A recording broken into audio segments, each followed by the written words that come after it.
pelajaran yang sampainya itu kondisikan kelasnya terlebih dahulu. Kalau ada sampah silakan ditulis dulu. Dan sekarang kita berdoa terlebih dahulu. Silakan ketua kelas untuk MPK-nya. Sebelum kita menjalani doa mulai. Bismillahirrahmanirrahim.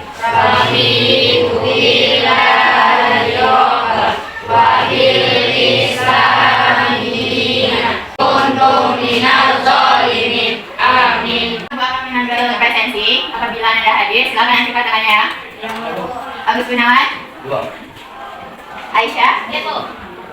Andika Pratama. Winda. Zaya. Baik. Nah, pada hari ini bagaimana kabarnya? Baik. Semuanya baik ya. Nah, dulu Anda di SMP sudah pernah belajar tentang ilmu pengetahuan alam kan? Ya. Nah, ilmu pengetahuan alam itu terdiri dari apa saja? Kimia, fisika, biologi. Nah, sekarang kita terkhusus belajar tentang kimia. Siapa yang bisa menggambarkan yang terpikirkan olehnya tentang kimia? Ya, siapa saja?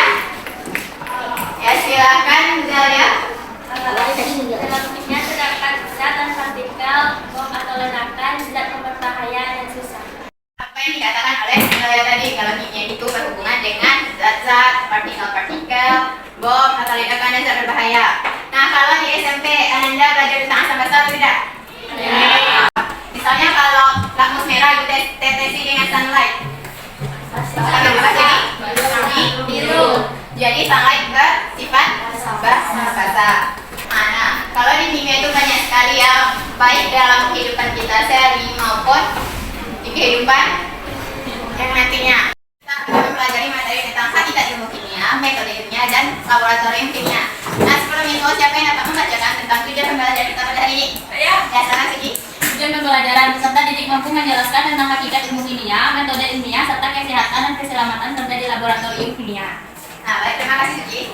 Nah, ini merupakan tujuan pembelajaran kita pada hari ini. Nah, untuk materi pokok kita pada hari ini yaitu tentang hakikat ilmu kimia. Perhatikan gambar yang di depan ini.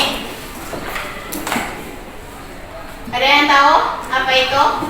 Agus? Tahu. Untuk gambar yang pertama apa? Itu air kok. Hah? Air. Air. Yang kedua? Nasi. Nasi. Kalau ketiga? Udara.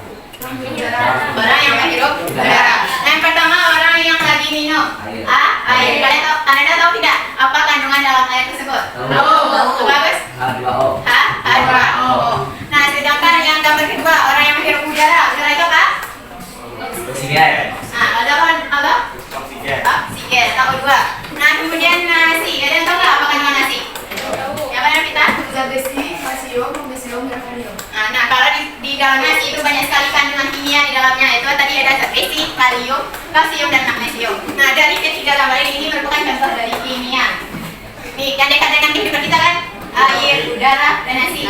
Banyak lagi contoh-contoh kimia dalam kehidupan kita sehari-hari. Untuk lagi pemahaman Anda mengenai materi hakikat ilmu kimia, Ibu akan membagikan data PD kepada Anda. Nah, Ibu akan membantu Anda ke dalam 6 kelompok. Silakan input sekarang. Akan Ibu bagikan PD-nya.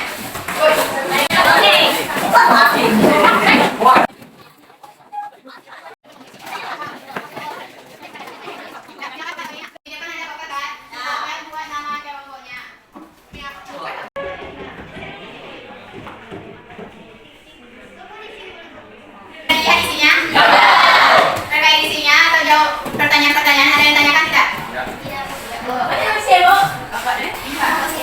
Mana pertanyakan?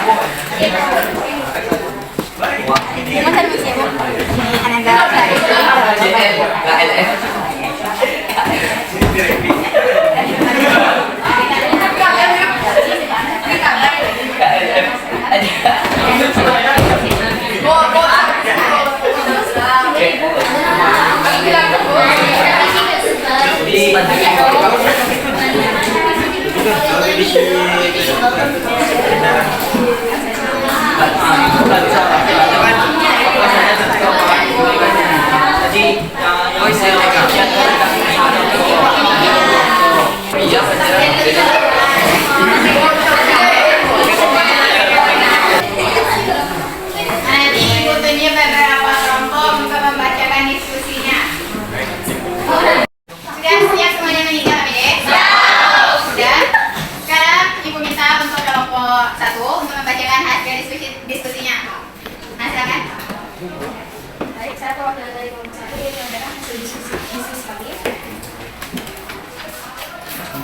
ilmu kimia adalah ilmu yang mempelajari tentang susunan, struktur, sifat perubahan materi dan energi yang menyertai perbuatan tersebut.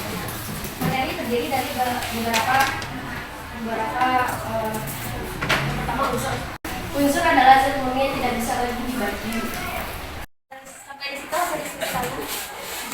Terima kasih. Nah, kita berikan hapus untuk kelompok 1 dari buku.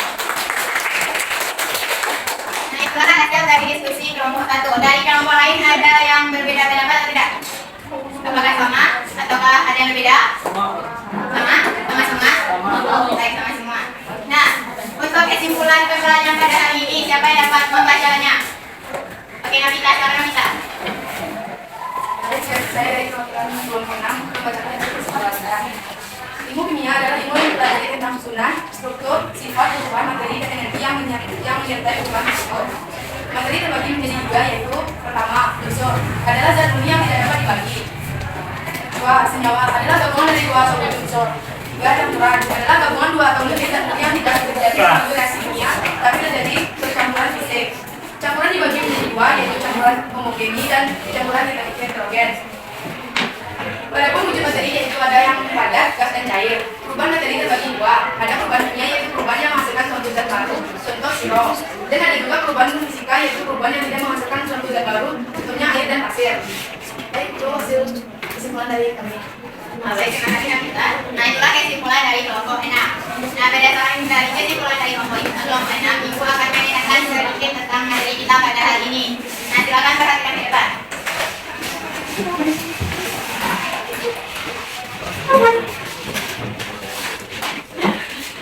Nah, kita mulai terlebih dahulu tentang asal-usul kata kimia.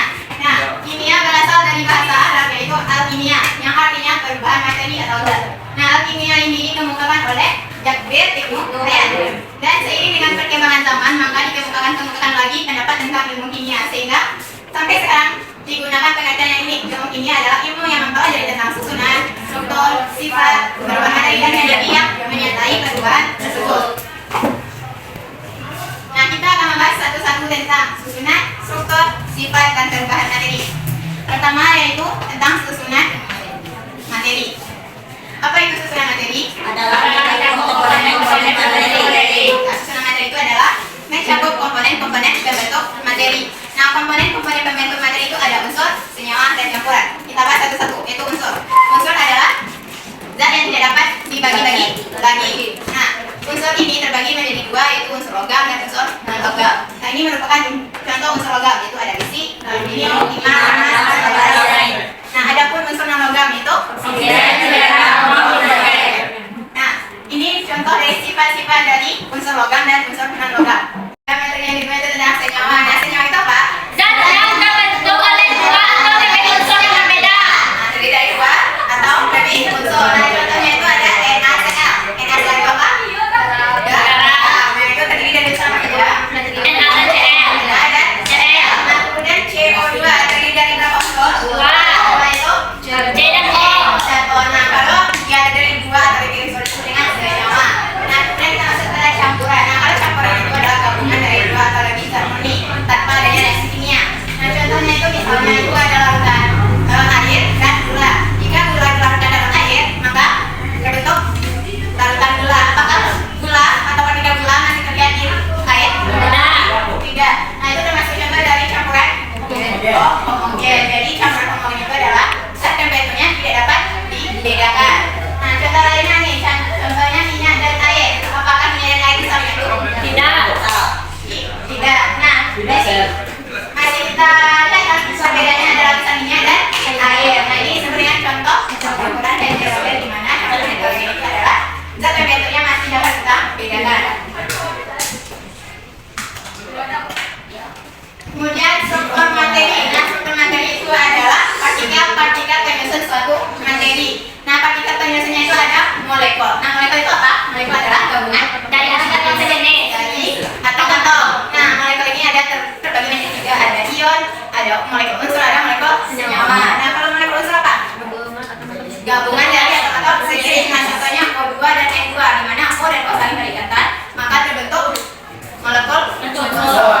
Nah, kemudian molekul senyawa, gabungan dari Atom-atom sejenis. Contohnya H2O kamu, yaitu terdiri dari unsur hidrogen hidrogen dan oksigen. Nah, kemudian molekul ion adalah atom yang memiliki muatan listrik. nah atom yang memiliki muatan listrik. Contohnya NaCl.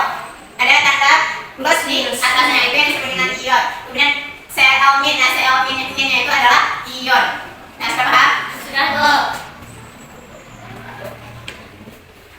Kemudian kita masuk kepada materi yang ketiga, yaitu tentang wujud materi. Nah, wujud materi itu terbagi menjadi tiga, ada padat, cair, dan gas. Nah, untuk sifat fisik dari masing-masing wujud saat itu, nah bisa anda lihat di tabel berikut ini. Nah, kalau padat itu mempunyai bentuk tertentu. Contohnya, tidak padat apa? Abu, meja, spidol, dan padat. Nah, kalau cair itu mempunyai bentuk atau mempunyai bentuk yang mengikuti bentuk padatnya. Contohnya misalnya air di dalam gelas dan air yang ada di botol aqua. Nah, maka air akan mengikuti bentuk dari wadahnya. Begitu pun juga dengan gas mengikuti bentuk wadahnya. Nah, kemudian kalau padat itu mempunyai volume tertentu. Begitu pun dengan zat atau wujud cair. Kalau gas itu mempunyai volume yang tidak menentu. Nah, kemudian perubahan wujud materi ada 6 itu. Kalau padat itu cair apa namanya? Cair. Contohnya es batu yang cair. Kalau cair ke padat beku. Misalnya air beku. Misalnya dari cair ke gas. Maksudnya apa? Air yang mendidih. Kalau gas ke cair, namanya contohnya lagi. Kalau gas ke padat, bentuknya kristal. Contohnya salju dan hidrogen. Contohnya kabut bagus. Kemudian ada sifat dan perubahan materi. Nah, sifat itu adalah perubahan komposisi maupun wujud suatu materi yang diakibatkan oleh berbagai perlakuan. Sifat materi terbagi dua, yaitu ada sifat fisika dan ada sifat kimia. Nah, ini pengertian dari sifat fisika. Nah, sifat fisika itu adalah sifat yang bisa diamati. Nah, kalau sifat kimia itu sifat yang tidak dapat diamati karena terjadinya perubahan suatu materi. Kemudian kita masuk ke materi yang terakhir, yaitu tentang perubahan materi. Perubahan materi adalah perubahan materi itu terbagi menjadi dua, ada perubahan fisika dan ada perubahan kimia. Nah, kalau misalnya perubahan fisika itu adalah perubahan yang menghasilkan zat baru. Contohnya apa? Cair atau meleleh. Kalau beras menjadi tepung masuk perubahan fisika. Kalau misalnya dari kayu ibu bentuk jadi kursi, itu perubahan apa? Fisika. Kemudian ada perubahan kimia, perubahan yang menghasilkan materi baru. Itu disebutkan misalnya dengan fermentasi atau pembusukan. Nah, contohnya itu seperti pisang yang membusuk, es yang berdarah. Nah, kalau kertas atau kayu dibakar maka dibentuk garam dan abu. Itu termasuk perubahan kimia. Nah, contoh lainnya itu edewa yang diubah menjadi kecap, itu termasuk perubahan kimia. Nah, mungkin sampai di sini materi kita pada hari ini. Ada yang ditanyakan? Tidak. Nah, untuk menguji kemampuan Anda mengenai materi ini, Ibu akan mengadakan proses. Nah, untuk prosesnya akan dikirim ke grup PA. Silakan dikerjakan.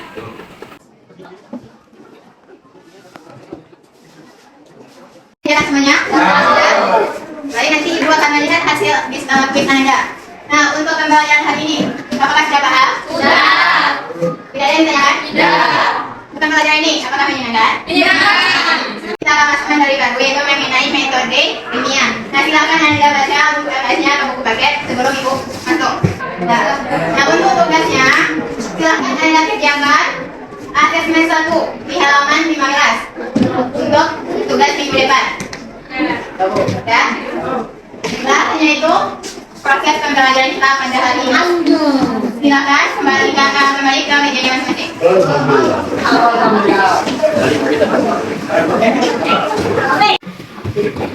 Sudah duduk?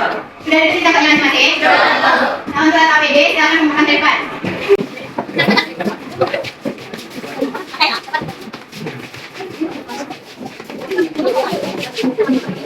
Baiknya kita membaca alhamdulillah kalau dia belum.